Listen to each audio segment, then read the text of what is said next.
হরে কৃষ্ণ। বেশ কয়েকদিন থেকে আমি মলমাস বা মলমাস নিয়ে খারাপ মন্তব্য শুনছি।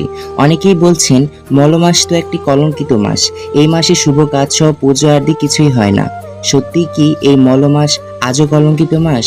এই নিয়ে একটি ছোট কাহিনী আজকে আপনাদের মাঝে শ্রবণ করব। বছরে অধিক এই মাসকে মলমাস বলা হয়। মলমাস ভগবান শ্রীকৃষ্ণকে গিয়ে বলেন, হে প্রভু, আপনির সৃষ্টি আমি, আমাকে সবাই কুৎসিত কলঙ্কিত বলছে। আমি যে মর্তবাসীর কাছে অপমানিত হচ্ছি, হে প্রভু, দয়া করে আপনি কিছু বলেন। তখন ভগবান শ্রীকৃষ্ণ তাকে আশীর্বাদ ও বরদান দেন যে এই মলমাস অতি পবিত্র মাস হবে। তাই তার ভালোবেসে ভগবান শ্রীকৃষ্ণের এক অংশ এই মলমাসে প্রদান করেন। তাই তার নামকরণ করা হয় পুরুষোত্তম মাস। কার্তিক মাসকে যেমন ভগবান শ্রীকৃষ্ণ ভালোবেসে দামোদর মাস করেছেন, তেমন এই মলমাসকে ভগবান শ্রীকৃষ্ণ ভালোবেসে পুরুষোত্তম মাস বলেছেন।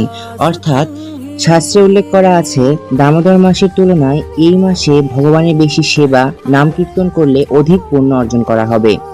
এখন এই পুরুষোত্তম মাস আমরা কিভাবে পালন করব? সাধারণত দামোদর মাসের মতো এই 30টা দিন আমাদের নিরামিষ আহার করতে হবে। সকাল সকাল স্নান করতে হবে, তারপরে মঙ্গল আরতিতে অংশগ্রহণ করতে হবে।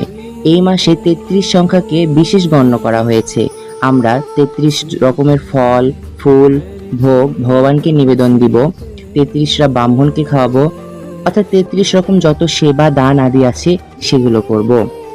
এই পুরুষোত্তম ব্রতকে অবহেলা করেছিলেন দ্রৌপদী ও পঞ্চপাণ্ডব। বিনিময়ে দ্রৌপদীর বস্ত্রহরণ হয়েছিল আর পঞ্চপাণ্ডবেরা রাজ্যহীন হয়েছিল।